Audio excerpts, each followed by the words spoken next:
firstly, Dick, thanks for coming along today to do the interview with us. It's very good of you. Pleasure. Could you tell us, Dick, when and where were you born? I was born in Maryport, Cumbria, and we moved to a little place not far away called Riseau, which was just a row of miners' cottages, because my dad worked down Riseau Pit. And then when I was 18, we moved to Flimby in a council house. I was there for a few years before I went to St Helens, and then that's when I went on my world travels. And how big was Flimby at the time? What would the population be? Oh, I'd say it would be about 4,000 or so. Yeah, so it's a tight-knit little town, really. Yeah, just like a little town, yeah. Did everybody Very quiet, though. Everybody know everybody? Oh, well, it was a mining community then, and everybody was very close, yeah. And where did you go to school? Flimby, just Flimby local school, yeah. It was a grand school. It was actually Richard Rogerson was the name of our headmaster, and he was very strict. But I'll tell you what, for an ordinary public school, it was a good education. Yeah. And did you play any rugby league at school? Did you have a team? Yes, I played. I was a fullback mostly. I was a bit small, and. I mean, when I was 15, I left. I played for Cumberland County a few times in curtain raises and that, and went to Lancashire to play Lancashire schoolboys, but we couldn't compete much with Lancashire. They were too strong for us. But yeah, I played. When I left school at 15, I was only about 9 stone, but I was pretty gangly, so the potential was there to grow up big. Yes. And as a junior, as a kid, were you quicker than your mates? Did you notice you had pace then? No. I always liked running, and I was quite quick, but then we used to have races and that, but not exceptionally quicker, no. And did any of your friends go on to be rugby league players as well, professional? Oh yeah, there was a lot of players in the village went on. Jeff Robinson played a lot, and a lot of we had a boy called Joe Hoskins. He went to Lee and stayed with Lee for a while, but that was just before me. But I knew Brian Edgar and Ike Southwood and all them fellas. Yeah. And who did you look up to as a kid, as a player? Who were your favourites? Well, my dad used to take me to Workington when all the famous working names were playing, Paskins and Mudge and Gus Risman and Johnny Lawrence and Billy Ivinson, all those. I just loved going there. Yeah, because Gus Risman was a real hero, wasn't he? He was magic. Yeah. He was magic. And Bill Iverson as well. Billy, top lad and top boy, and a good footballer. Footballer's Australian. Good rugby player. And did you play for, like you said, did you play for the school team and then for the county team? What age did you play? When I was I left when I was 15, so it'd be 13 to 14, then, yes. That's when I was playing fullback. Yeah, and did you come up against in Lancashire any of the famous Lancashire Not that players? I can remember, no. Not Alex? I probably wouldn't have remembered it anyway. Yeah. No, Alex was only a baby then. Because at that age, a few years difference seems a long time. That's right, yeah. Because he used to say his hero was Austin Rhodes. I don't know whether you came up against Austin Rhodes. I played with him, of course, but not. I might have done. Yeah. He might have been playing for them, but I wouldn't have known then. Yeah, you just got on, played, and went home. Yeah, that's right. Yeah. Usually curtain raisers till a big match, something like that. And which amateur team did you play for? I signed for Riseau and Gilhead. That's the colliery team, and I played mostly under 18s, under 16s, I think they had, and then graduated to the under 18s, and I was still pretty light, but I was growing, and I actually only played a couple of times for the Riseau amateur team itself before I signed with Whitehaven. Right, were the scouts round then in Yes. Well, I played in under 18 game. It was a final actually, and we had a good side, and that was at the athletic ground at Maryport, which is in Cumbria. And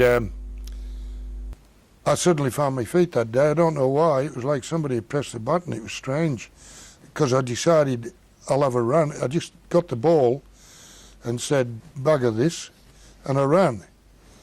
And I made a slashing run about 40 or 50 yards. I couldn't believe it. And I finished up, that's what I did, 3 or 4 times. And I thought, this is good. I didn't know I could do that. I was just part and parcel of the team and knocking people down. And when I came off, there was a chap called Geordie Plummer, and he was the secretary of the Amateur Rugby League. And we got our medals then for this game, our little medals. And when he gave me mine, he said, look, Workington and Whitehaven are going to be after you. He said, I'll give you a bit of advice. Workington's that many stars in the team, it's going to be very hard. He said, if I was you, I'd go to Whitehaven, which I did, which I followed his advice. Yeah, because were you really a Workington supporter at that time? Well, I was, but I mean, Whitehaven too, of course, because as long as there were Cumbrian teams that could win a game, yeah, yes. Yeah. So what, you went down there at 18, was it? You were just 18? Yeah, well, they came and saw me, and they said, would you play trials? And I said, yes. So the game was about, the season was about, 2/3 through. There might have been 10 games left. So there was nothing said about it. I went to play trials, and I was just getting picked every match. So we went through to the end of the season, and at the end of the season they said, we'll give you this brilliant amount of £250 to sign. And I said, fair enough. So I signed. That's when I signed. And then the following year, I played another season in A-team, and that was when we won the A-team competition, whatever it was, the knockout thing. We beat Swinton. That was my first medal. And I played that season in A-team. Can I go back to my A-team games with Whitehaven? Well, I turned up for my first A-team game, my first trial, and there was a bloke called Jack Graham. He was a hooker, and of course hookers were the hookers in them days. And Jack saw me come in, all 11.5 stone of me, and like a beanstalk. And he come across. He said, "Where do you play, lad?" And I said, "Second row." And he went, "Oh God!" And he walked away. I said, that made me feel real good.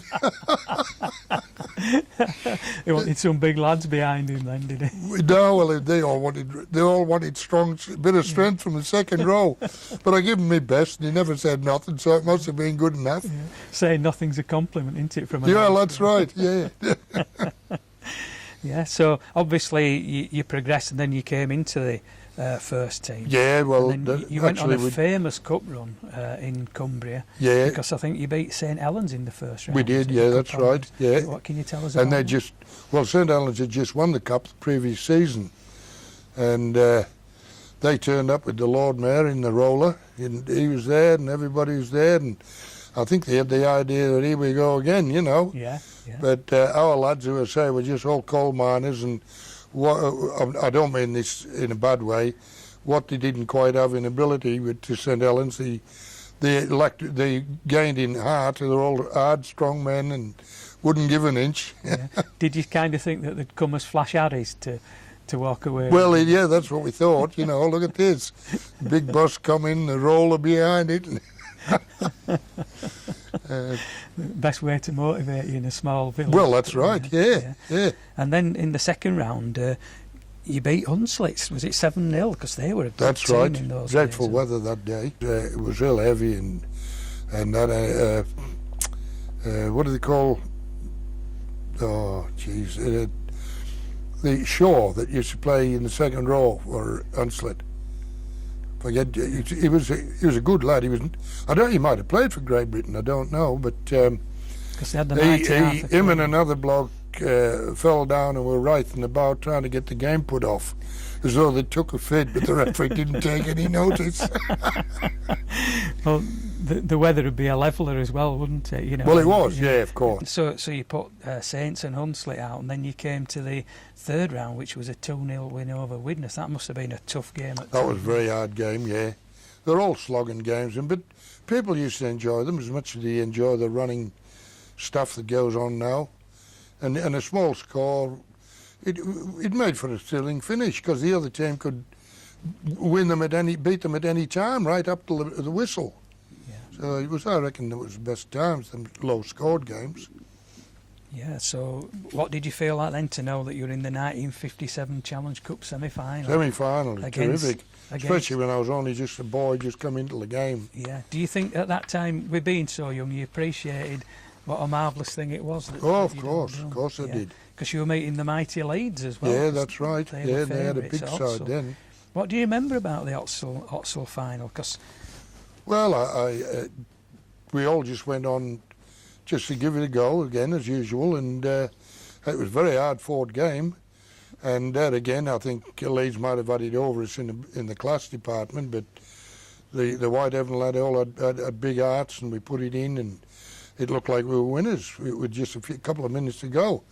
Billy Banks, poor old Billy, the Welsh halfback, he had been to Wembley, I think, when he played with Huddersfield. And Billy was just about retired then, and he gave Whitehaven good service, Billy. And we came off after we were beaten, and poor old Billy cried. He thought he was going to Wembley again. I felt more for Billy than I did for myself.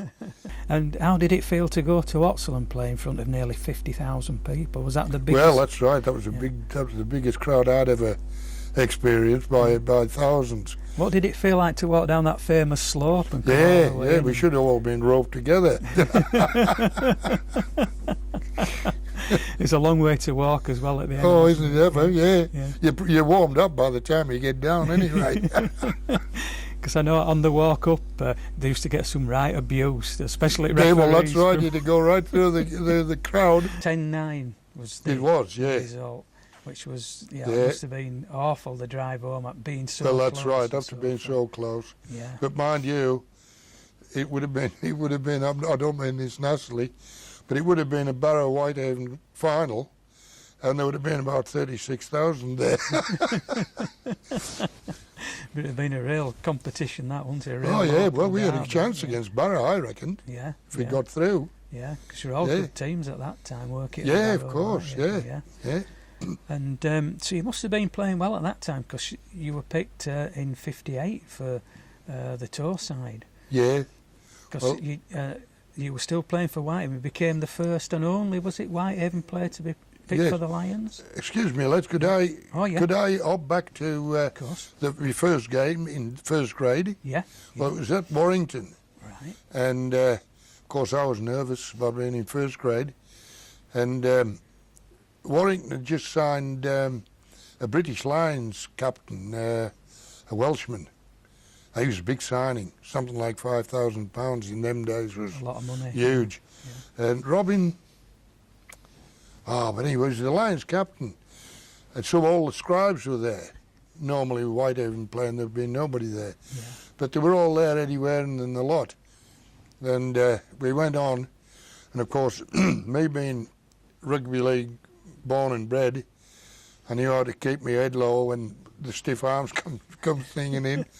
And poor old Robin, he's straight out of rugby union, running through with his head up, and I thought, they carried him off 3 times, and I've got to give him his due, he kept coming back on again.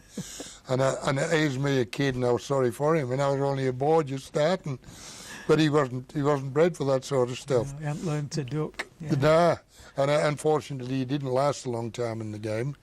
But then, that was Harry Bath. Harry Bath, that was the only time I played against Harry. I got my first write-up that game. They beat us about 16-5. But Eddie Waring said in his Sunday column, he said we might have... we came to see the birth of a new star in Robin... forget what his name was, but anyway. But he said we might have seen the birth of a new star in Dick Huddart. And I think I've still got that clipping at home somewhere. Yeah. And as a lad, did it take you by surprise? You knew you were playing well, obviously, but Yeah, well, it it gave me a big boost. It made me very confident from then onwards. Yeah. And I thought, well, I must be on the right way. Yeah. And who at that time was encouraging in the Whitehaven team? Was it the coaching staff? Were they? We had a very good coach then, Australian Neville Emery, Right. and he was very good, Neville. Plus we had there was a few of the amateur mob that used to go down there. What do you call the fella that was Robert Down? He was an old Workington player, and he was good too. You know, he'd give you advice, and if you had any sense, you'd listen to it. You know. Yeah. Yeah. Because it short circuits your learning experience, doesn't it? If Well, you've that's got right. all Yeah, legs you got in it. you and Yeah, tell you yeah. what to do with. These are fellas that have been through that. So you got picked for the '58 tour. Did you play any trial matches in those days? Yeah. Well, England had been to in the '57 World Cup in Australia, Right. and they had got beaten. They were hot favourites to win it, and I think Australia beat them. I think in the final, and of course when the '58 tour was about to come up, they said, "Well, we'd better play trials." So they had a trial at Leeds, and I got picked out of the blue. I didn't expect to. Nobody expected me to. This is for the trial. For the trial, yeah.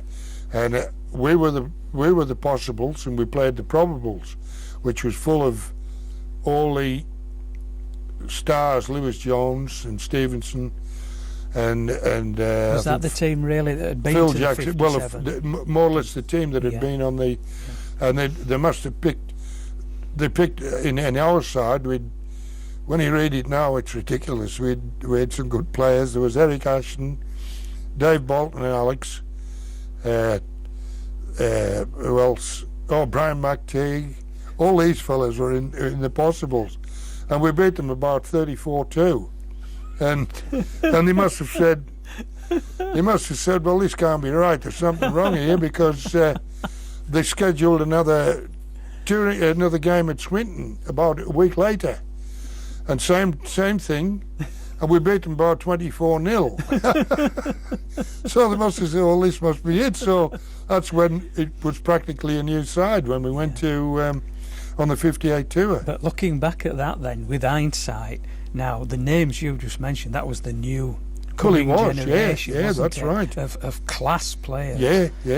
So because you noticed that when you, as I say, you were the first Whitehaven lad to be picked for the British Lions. That's I don't true, know if you're yes. the only one even at the moment. Yeah.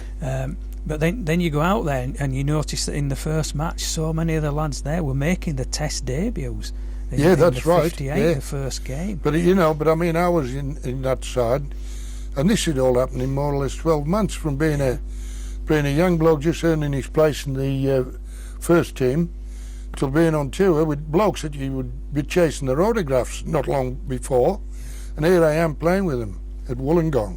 Was it strange to be in that situation because you were still very young? Well, it was, because, as I say, the first game was at Wollongong, which is a town. It's a coal and steel town, and it's about 60 miles down from Sydney. And they always had strong. They of course they played their division, the pick of their division, Southern Division they call them, and it was the death knell for many a touring side down there. And we went down, and we went on and we beat them 28-5, and I scored 2 tries, and I made about 3, and I thought, I was coming off, I said, there's something wrong here, because the gaps were that wide, and I thought, this is wrong. I can't understand what's going on here. And then it slowly come to me that I was playing with good players. I've not got nothing that doesn't reflect on the Whitehaven players. But here I am playing with these blokes, and it was just so easy. Well, against Wollongong, who would be in with you in the second row? Well, I remember. Well, actually, Vince came up to me, Vince Corellius, after the game, and we knew each other because we flew across together. Yeah. And he said, "Dick, you play for Whitehaven?" I said, "Yeah." He said, not for much longer. I said, he said, you're going to come to St Helens. I said, that'll do me. And he said, well, get on the transfer list. Saints will buy you. Doesn't matter what it is. He said, and don't listen to any other clubs. Saints are going to buy you. So that's how it came about. Right. Yeah. Right. Was Vince playing at loose forward that day? He was playing loose forward. I forget who, it might have been Brian in the second row with me, Brian Edgar. Yeah. Yeah, because Brian was on tour, and you had Johnny Whiteley as well. Johnny, yeah. There was some good names. Tommy Harris. Yeah. God, terrific. Alan Davis. And Alan couldn't get in the test team. Yeah. One of the best centres I've ever seen. Yeah, because they used to describe him as the Rolls Royce of centres, Alan. Yeah, he was. Yeah. He was a beautiful player when he was playing. Yeah, when you look at the side on paper, you know, the new lads coming through, Ashton, Bolton. Yeah. Obviously Alex Murphy. Alex, yeah. Because I think Alex upset, was it Keith Holden at the racecourse? Somebody said, oh, you're seeing the greatest scrum half in the world, and Alex said, oh, thank you. And he was like 17. And he reckoned that's why you were outplayed in the first test. Because I think you weren't in the first test, were you? No, there's a bit of a mishap. Oh, was that you and Vince going for a drink before the... No, we didn't. Oh. Well, actually, we did. There was me. We had a curfew, 10 o'clock curfew, and Vince wasn't in the side because he'd been sent off against New South Wales the previous game, and he got 2 games or something. Yeah, well, talking about that was a rough game, wasn't it? Oh, they were all rough. Because yeah, Billy told us on the 54 tour, when they played New South Wales, they had to abandon the match. Yeah, that's right. On 54 they did, yeah. So when you go in 58, it sounds like it was a rerun. Just like because we lost men, and they lost them in both. See, the Sydney game, Combined Sydney, that was nearly a test side. Mm-hmm. And New South Wales, more so. At tests, there was probably a couple of Queenslanders in. Yeah. So you're playing, they were like tests, and they were very, very hard. Because I think Vince was sent off for kicking, and he said, I'd never had to kick anybody in my life. No, of course he wouldn't, no. But they gave him 3 that matches. That was Peter Diamond, and Vince didn't kick him, but he tackled him. A typical Vince tackle. He was beginning to earn his reputation as the wild bull of the Pampas. So you weren't in due to this curfew. Oh yeah, well that was a 10 o'clock curfew, and we had Jim Bruff, the coach, and Tom Mitchell, of course, beautiful fella, and Barney Manson, and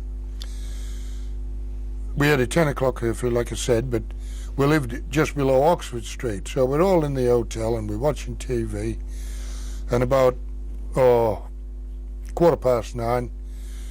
Somebody said, why don't we go and have a drink just for half an hour? Because we weren't banned from drinking, there was no going out and no late nights or anything. So we walked up to the pub that we used to go to up at Oxford Street, and we have a couple of schooners, they call them, over there. And then we wandered back down home, and me and Vince were talking, and we stopped and had a little this and that, and they got in maybe 5 minutes before us. And we got there, and it might have been 10:05, and we'd been up and had 2 drinks of beer. And Jim Bruff and Mr. Manson, as we used to call him, he was there, and you're a disgrace to the team. And I said, look, we've only been with the other fellas, we just walked a bit slower, that's all. Never mind, you're a disgrace. And Jim Bruff saying, send them home. And I got into an argument with Jim. I said, look, I said I wouldn't want to do anything till Mr. Manson at his age, but I said, I wouldn't take anything from you, you know. You're off, you get upstairs. And when I come down next day, my name was scratched out of the test side. Yeah, the 16 or something that they'd picked. So I just had to take it on the chin. But was there something about a letter being written by the team to the management on that tour? Was it? Later on it came to that. Yeah, that was in New Zealand, actually. Right, they weren't happy with the way the management were running the thing. No. Yeah. And it was all done very diplomatically, you know. There was no... Yeah. Because you get the impression now from interviewing your fellow players from the time that it was very much a management and serves rather than it being a team. That's right. Effort. They were treating you more like serves. But it might have got us. It might have done a good turn too, because it seemed to get us all closer. Right. And Tom was there as a guide, and we all looked up to Tom Mitchell, and that sort of made us. And it was a good thing for me, because when we got beat in that first test, we went on the Queensland leg of the tour. You start just above the Queensland border, and you go up in different areas and play their divisions at Cairns, and then you come down and then finish up in Brisbane for the second test. And I was determined to show them what I could. It probably did me a good turn, because I said, well, and I was scoring try after try on them in them country games. A lot of them were easy too, but it's probably given me a determination to make it, Yeah, because you set a kind of record on that tour. You played 24 of them. Yeah, that's right, yeah. Because later on they used to talk about the Ammoneggers, which was the midweek That's right, team. yeah. But you played in nearly everything. Yeah, on that tour. Not only because I liked playing, of course, but in them days we used to, in the first tour, we used to fly in the old Dakotas. You remember the Dakotas? No. That was for the short hops. And they were that slow. You'd go down to a place in New South Wales, and it used to be a 2-day event. You'd go in the morning, you'd get there, the town was closed down, everybody was at the game. There was a big ball turn out at the town hall later. Girls used to come out then, with the debutantes. They used to have them in Australia then. And we was all great, and you had a good drink and a good laugh and a good mix, and then come home the next day. They were beautiful days. So I used to say, they'd say, well, we got 3 injuries. I'll say, put me in. So it was a big thing for these small places then. Oh, touring, God, yeah. The Lions touring, yeah. It was, yeah. Yeah, amazing. And it was good. That was when tours were beautiful. They were great. Yeah. I could have been a tourist the rest of my life. Didn't you worry about these old planes you were going up and down in? No, we didn't care. The old wings used to flap and everything. They flew at about 1,000 feet. That was about as high as I could get. Used to bounce down the runway when you Yeah. young men, they're not bothered, are they? No. We're all being daft, aren't we? So you picked for the second test, and as we said earlier, in the first test you had lads like Ike Southward, the Cumbrian, making his debut, and Jackson from Barrow, and then you came to yours and you made your test debut. That's right. Along with Jim Challoner, Brian McTeague and Vince Cornelius. Yeah, that's right. So yeah. it shows how young a team that was for his consecutive matches to be. And we had, I think Johnny Whiteley was in the second row then. Yes. Because we'd getting beaten the first test. Poor old Brian Edgar, he didn't get another look in. Right. So Johnny was in second row, yeah. It's the famous testing to, the battle. Well, that's right, as it turned out, eh? Yeah. What a good test to be a debut in, eh? Yeah. Yeah. Well, you must have thought all hell had broken loose in your first test with all the injuries. Yeah, that's right. Yeah. And we had some too, I'll tell you. Yeah. What do you remember of those injuries? Well, they just keep carting poor old David. He was gone, and he's and Vince hurt his sternum, the bottom of his back. Coccyx. He hurt that, and Jim Challoner had something with him. We finished up with 11 men. And 3 of them were carrying injuries. Yeah, and Alan had broken it. Alan was playing with a broken arm, yeah. So at half time, what did you think? Were you thinking? Well, we said, Alan said, I'm going back on. And probably that'd give us a bit of motivation, Yeah, set to rest Alan, so if he can go on with that, we can. Yeah, that's right, yeah. It also amazes me, thinking about it and watching odd clips from it, that how much ground you forwards. I mean, Vince volunteered to play standoff. Standoff, that's right. And then you fought the ground you must have covered in that second half. Yeah, that's right. Covering up.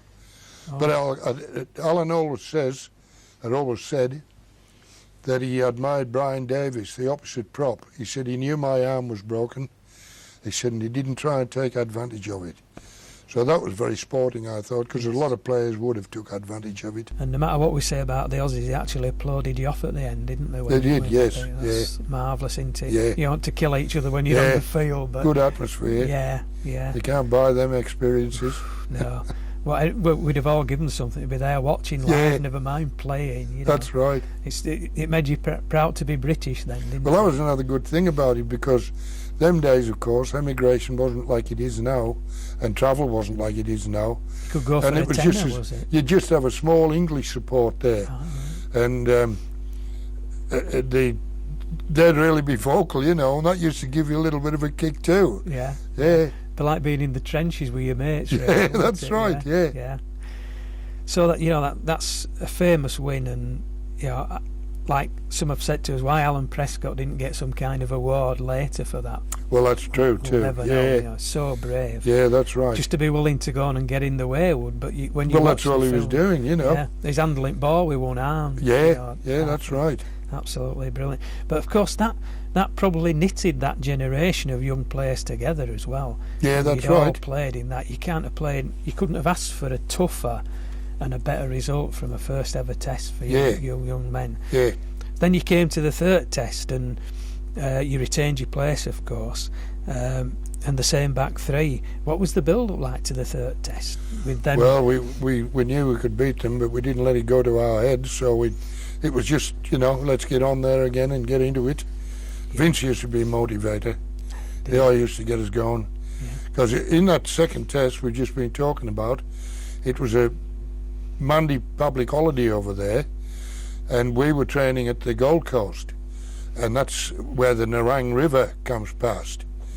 And our management said, well, it was a big picnic area, and hundreds of people used to go down and have barbecues on the riverbank, and so they took us down, meat and everything, and we had a big barbecue down there. And there was a repertory company next door to us. They were having a barbecue, and they had all these costumes there, so we were in with them, and we were getting these silly bloody costumes on, and we were having a lot of fun, and then lo and behold, this speedboat comes down the river, and who's on the back but Rex Mossop with his biceps going, hey, look at me. And he's us with these repertory costumes on, and somebody said, that's Rex Mossop. And Vince said, yeah, look at him. He said wait till he gets on field on Saturday, he won't be showing his muscles off. And of course we were going, oh, your hair on the back of your neck was standing up. And then next thing, big sticks, Norm Proven come down, and look at this, Vince was saying, and he was getting us going, Vince, then. He was really, and I thought, what a good day. And he's the big bronze Aussies, and there's the Poms, all having a barbecue with a repertory company. Yes. What were you dressed as in this repertory company? Oh, they're different things, and pirates' hats on, and these coats, and the only thing we didn't have was a parrot on our shoulder. We just acting the goat, Yeah. Yeah, it was good. They won't fit you big strapping lads, would they, from the repertory? Well, they must have been, yeah. You came to the third test then, so you were really wound up for that. That's exactly right, yeah. So would the Aussies, because after that... Well, he had a chance, didn't he? Yeah, they'd get some stick after losing the second test Yeah. as well. But you really ran away with it, didn't you? That's right. Test, really? Yeah, but can I say something also? After the first test, when they beat us, the Sydney Herald had a big headline, Proven and O'Shea, the second rowers, 2 aces in one pack, and all this in a big write-up. So after we beat them the second test, and after the third test, he'd had, in the Sun Herald, Australian forwards, over the hill and well down the other side. That changed in about 3 weeks. Well, they saw the future of British second row Well, players, they must didn't have done, they? yeah. It must have frightened them, that. Yeah. Because they were superstars, weren't they, Proven? And they? Yeah. But it says the Aussie crowd in the third took a dislike. They were blaming the ref for a lot of it, and they were throwing missiles on That's the right, pitch. they were, yeah. Is that the famous one where Mick Sully picked up an orange, peeled it and ate it? Crowd, 78,000 after that. So. Yeah, yeah. That was just about finished then. We knew we had it beat, you know. Yeah. Nice feeling. Yeah, tremendous. And then, But also, I'm sorry, no, also I'm on about not getting many supporters there, but in that third test, there was a British naval frigate in. right. And there was about 400 or 500 British sailors. Probably none of them had ever seen a game of rugby league. And they found out that the English rugby league side was in town, so they all went, and they made more noise than the Aussies. Yeah, it was great. Yeah, that's fantastic, isn't it? Yeah. Did you go wave to them at end? Did you go around to them? And Yeah, we went past and we gave them all a wave, and they were all roaring and yelling. Yeah, it was great. So the tour went really well, didn't it? Because you played 21 matches in Australia on the tour, and Yeah. you won 19. That's right. Drew yeah. one and lost one. Yeah, Who did you draw against? that was Western Division at Orange. Oh, right. Yeah, that's Is that was after the Wollongong game, wasn't it? yeah. Yeah. That 24 was actually, that division was the division I played in when I left Saints and went coaching.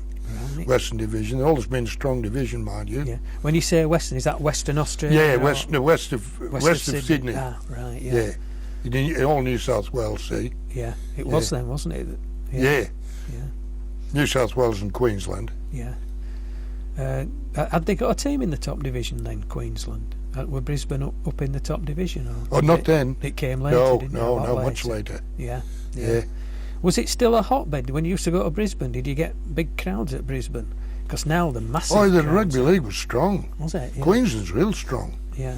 And although Brisbane only had their own home competition, as I call them, they were all. It was pretty strong. It was pretty strong competition. Yeah. Wasn't as strong as what the Sydney one was, because I mean, them days, there was no teams out of Sydney. Now there wasn't any Newcastle or Melbourne or any of them. There was just the Sydney based teams. Yeah, so it was all based in one city, really. Yeah, wasn't it? Power that's broking. right. That's why there's still that power broking thing, isn't there, between That's right. Yeah, Queensland and yeah. Sydney. Yeah. So it was a fantastic tour. Probably at that time one of the greatest of all time, and the results were Yeah, were yeah, they fantastic. were. Yeah, and then you went on to New Zealand. That's right. And you played 9, won 8 and lost 1 again there. I think, Yeah, that's was it right. 1 all in the test? How did you find New Zealand? Because they didn't get a lot of support, did Oh, they? they were all strong sides. Were they? Yeah, big strong lads, the Maori lads and that, you know. Yeah, real good. They could play football, rugby. I'll say it again with me football. Yeah, rugby. So you came back then, obviously a great success. You'd had some brilliant Yeah, write-ups yeah. on the tour. I'd learned a lot, I'll tell you that. Yeah. And then the teams were coming in for you then, from as they regarded Little Whitehaven. They were Yeah, coming that's in. right, yeah. I Is think Whitehaven knew I wanted to get away, and I don't think they stood in my way, you know. No, they weren't happy, were they? They weren't happy, but they know it was going to happen, I think. So Yeah, they said, yeah. well, And that's of fair course, enough. they earned was it £7,260 transfer fee, That's which right, was a lot yes. of money. Mm. Was it that it was a world record for the forward? I Was think, then, at that yes. time? Yeah, but was it Wigan came for you first? And No, Wigan were on the way, I think, apparently. And he rang Whitehaven up and he said, you needn't come because he's going to sign with St Helens. Nobody else.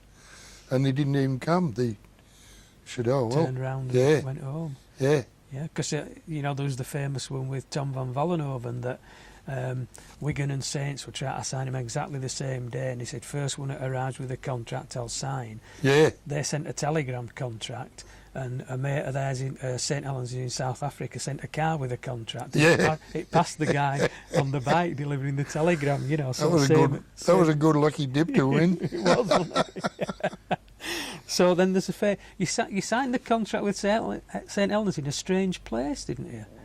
Was it? Yes, I did, yeah.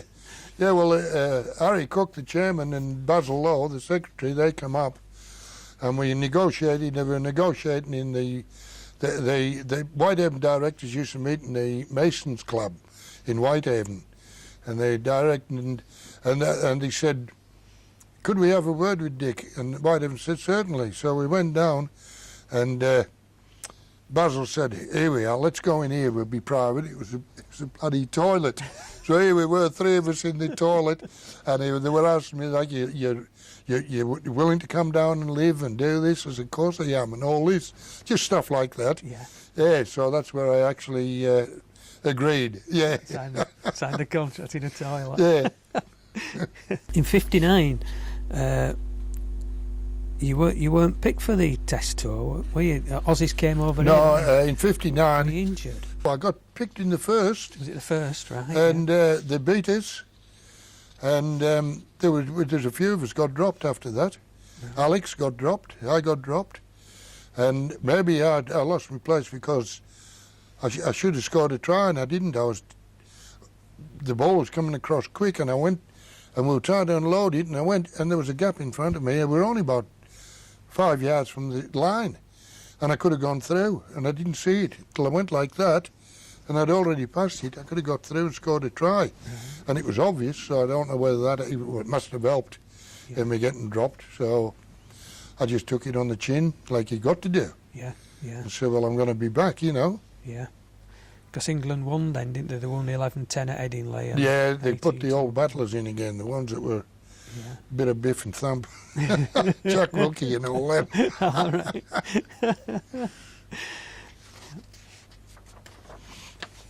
And was it '59 you played in the championship final at Odsley? That's right, yeah, yeah, yeah. yeah. That was my first year there with St Helens. Yeah, so that's quite successful, isn't it? It was, To- yeah. And you played against Hunslet again. Yeah, Good sign. give them they let them have a big start. Yeah. Forget what it was, but about 12 points or something. Yeah, 12-4. Yeah, Yeah. 12-4, and they were playing really well at that time. That's right, yeah. And then did Tom van Vollenham score a fantastic He scored that try? marvellous try.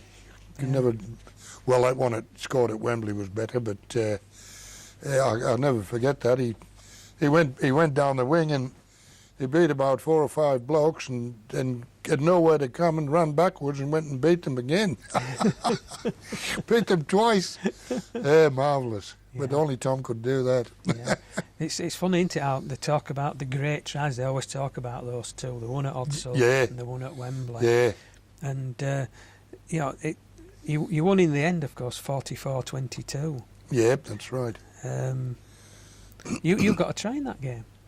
Pardon? Did you got a try in that game, didn't you, as well? Yeah, I scored a try, yeah. in the Was that second. one of your long range ones, or? It was about 40 yards out, I suppose, 45 yards out.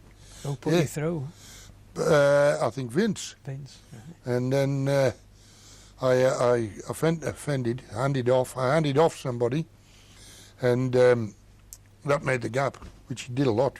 To my hands, both of them were best friends I ever had, because I could swap the ball and do them with either hand. Right. And But you were famous for your handoff, weren't and if you? you got, because then it was more or less one-on-one tackling. So if you could sit somebody on the bum, it used to leave a gap about 3 or 4 yards. And especially if you had momentum up, you were gone. Yeah. Yeah. And that's how I got through a lot of times. Yeah, because you were very pacey, weren't you? For Yeah, second yeah, row. I could. I know. For a big fella, I was pretty quick off my mark. Yeah, I used to practice that when I was training. yeah, because it's that first yard. If you get that yard on That's them, right, it's very yeah. difficult to pull that back. If Yeah, you that's could, right. isn't it? Yeah, yeah. And after that, the great Jim Sullivan left St Helens, didn't he? He did, Went yeah, to yeah. Rochdale. Was that a shock at the time? Well, it was, but he wasn't getting any younger, and he wasn't in the best of health neither. So, yeah, they had a good send off of Jim in that game. Yeah. Top man, Jim. Yeah. How did you find him? Did he give you a lot of tips? Because Alex, he had a massive effect on Alex. Yeah, no, he did. And he used to say to me, "Dick, you keep your head down." I said, "There's nobody hit it yet, Jim." I said, "You're going to get hit," but he would, but he was good. He was a good coach. The first test in '59, the Ashes test, was that your first test on home soil? Yeah, it would be. Yeah. Yeah. And of course, you lost to Australia. It was something of a humiliating defeat. It was described yeah, at the time. yeah. But he played well, I'll give him that much. Mm. That was Gaz. It was his first tour. Gaznia. Yeah, I remember he scored a brilliant try. Yeah. Yeah. Because he's rated one of the greatest of all Oh, time. gosh, yeah, one of the best. Yeah, yeah. Because of course they'd be smarting from that that defeat over there, wouldn't they? Well, he would, yeah, The way that's it went right. on, and they were looking for revenge. Yeah. Yeah. You also that year you played the touring Aussie side, and they beat you 15-2 as well. Because That's right, yeah. Saints were renowned for beating touring. Yeah, that's sides, right. They weren't they? beat us, yeah. They're a good side in 59. Brilliant. Did you find that the top teams, the Aussies, used to put nearly the test team out? Oh, yeah, against they you? always had to, Yeah. you know, if they were going to save a bit of face. Yeah, yeah. That's where an Aussie tour was hard work, because they were playing good sides nearly every week. Whereas when we went over there, you got up in the Queensland area and they were just training runs, most of them. So they did well, you know, the Aussies, when they were over in that tour. Yeah, you They find were a that, bit unlucky to get beat, actually. yeah, you find that the touring teams bond together better, don't they? It's better than at home. They That's just right, of come in, course. play Well, a you're match living, and go home. you're living with one another, you're eating with one another, and yeah, Yeah, and having parties and everything. that's right, yeah, Yeah, it's all team bonding, as they Oh, call of it, now, course. isn't it? Yeah. And that year you lost the final of the Lancashire Cup 5-4. We only ever to Huddart. defeat in a final. Is it? Yeah, I think I've 15 medals, and that's the only losing medal I've got. Right. And that was an hopeless day, because it was that heavy, and it was the old leather balls. Right. And Brian Bevan scored in the first minute. Of course, by the time the ball got wet and you were covered in mud, it was a fiasco. But I'm not blaming that for us getting beat, of course. You take that sort of thing on your chin, don't you? Yes, you do. In front of 40,000 as Yeah, well. that's right. Big crowds. Yeah. How much would you be paid for a game like that then, a final? With St Helens then, I'm only guessing here, mind, but I'd say they'd probably give us £30. But mind you, a wage was only £15, Right, yeah. so you were getting 2 weeks' wages, which is not what they're getting now, but I mean, it was... No. But when you take a lot of the things that you pay today for houses and things, it's, you know, there's a big lot of difference. There's not as much difference, I'm sorry, because you could probably build a house for £2,000 in them days, whereas now, what does it cost now? 300 at least. Yeah, Yeah. yeah. Oh, aye. It's when you think though, 40,000 crowds and £30 for winning. Well, that's right. Yeah. You wonder where money went, don't you, with some of, that's right, some of these clubs, you know. Rugby league must have been rich in them days. I reckon. Yeah, or somebody was at the back of it. In 1960, the World Cup was held in England. Did you play in any of that series?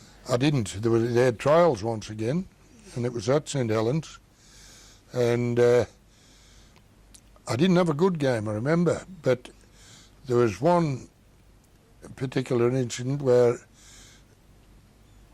a player of ours made a break, and I yelled for the ball, and he looked to see me, and he deliberately hung on to the ball. He could have put me through a gap, and I would have run about 50, 60 yards. And I won't tell you who this player is, but he, for some reason or other, he didn't like me. He went on tour with us in 1962, and, well, I'll tell you, it was the Yoka. I'm not going to tell you any more than that. Well, you weren't exactly battling with him for his place then, if he was. No, so no. no reason not to. No, I don't know why he didn't like me, but he didn't, because I was easy enough to get along with. Yeah. So you didn't get picked in any of the No, matches? I was reserves, but then my days reserves Never got on, did never you? got on. No.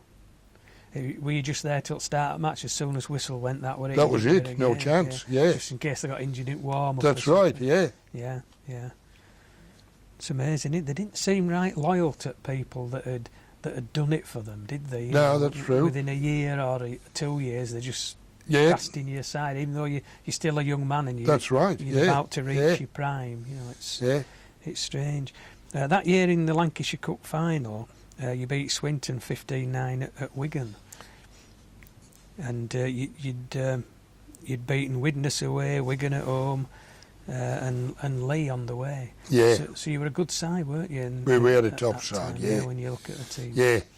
Like, you know, there were there was blokes that you never hear of now, and were good players, you know, like we had a standoff there, and he was Brian, oh jeez, my memory, but he, there was blokes like him, you know, and in later years when we won the Wembley, blokes like didn't make internationals like Will Smith and Brian McGinn, and they were all good players. Yeah. Yeah, you know, they're real good. You look back on it that they're probably good players, but you had a batch of players that became world renowned. We had a superstars. nucleus of internationals then. Yeah, there was Alex and myself and Vince and Tommy and all that, you know. Yeah. And it diminishes these lads a bit in everybody's memories because you lads were so good.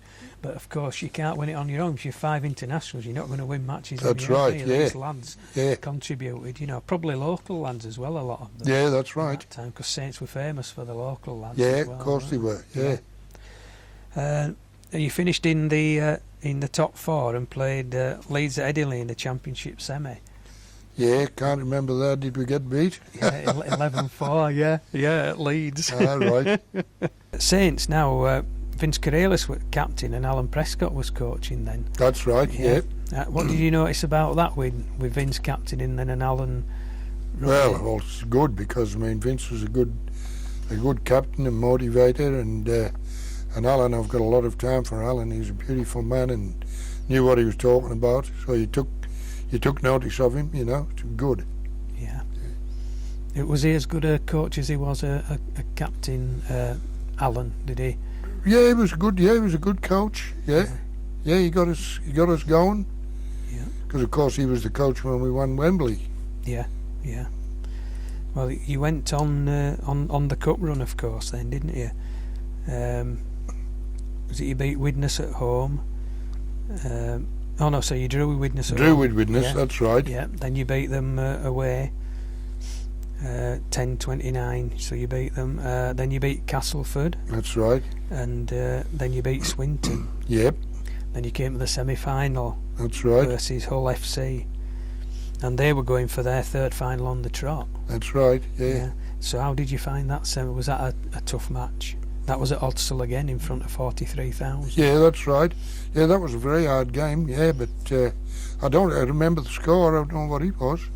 Score, Saints 26, Hull 9. Yeah, that's right. Yeah. Yeah, no, they had a good side. I mean, they always had a good side them days, didn't they? Yeah. They were renowned for the forwards, weren't they? That's right. How did you find that then, being in the pack? That was Mick Scott, prop, and Johnny Whiteley. Mm-hmm. Yeah. 2 Drakes, Yeah. Tommy Harris. They had a good pack. Yeah, because the Drake brothers were a hard pair. Oh, they were good forwards. Yeah. Yeah. But so it was a good win. Can I tell you about, you said we beat Swinton in the 3rd round. Yeah. That was the best try I ever scored, value-wise. Right. Because, what was the scores again? At Swinton, Saints 17, Swinton 9. 17. Yeah. Well, that's right. They were beating us about 9-8. And there wasn't long to go. And we looked like we were gone. And I got this ball, and I did my little thing with the fend, with my hand off, I mean to say, fend in Australia, with my hand off, and there was a gap, and I went through, and I had the fullback to beat, and his name was Berry, and he was getting married later on the day, and I looked at, went through my mind, there's no way you're going to stop me, and I just powered right over him, and I scored under the post, and as I coming back, I said to him, I hope I haven't spoiled your wedding. And that's right, because I thought that was when we won it by just that try, but we scored another quick try after that. Right. Yeah, that's what it made it 17-8, yeah. Right. That's one of your so best that was a very valuable try. It looked like we were gone. Yeah. Yeah. Another thing that was cropping up at the time, you kept hearing rumours in the press that, or in rugby league, that Jim Brough was going to take over coaching at Saints. Yeah. Do you remember that? And then Yeah. did the players got together and sent a letter to the board? Yeah. Because obviously a lot of you had problems with him on the tour. Yeah, that's right. Wasn't very popular. No. Yeah. And do you think that worked with the board? Did they take notice? Well, I think so, yeah. Well, I mean, what's the use of signing somebody that's going to be at loggerheads with it straight away? But Jim was too much of a disciplinarian. He was still in the Stone Age, you know. And you've got to give the bloke a bit of leeway. It's, you know, just a bit, not overboard. But Jim couldn't understand that. Yeah, because it had come to like the rock and roll era, hadn't it? Things were changing. Yeah, that's right. The 60s, and young people were really wanting to do their own thing, weren't they? Yeah, that's right. Yeah.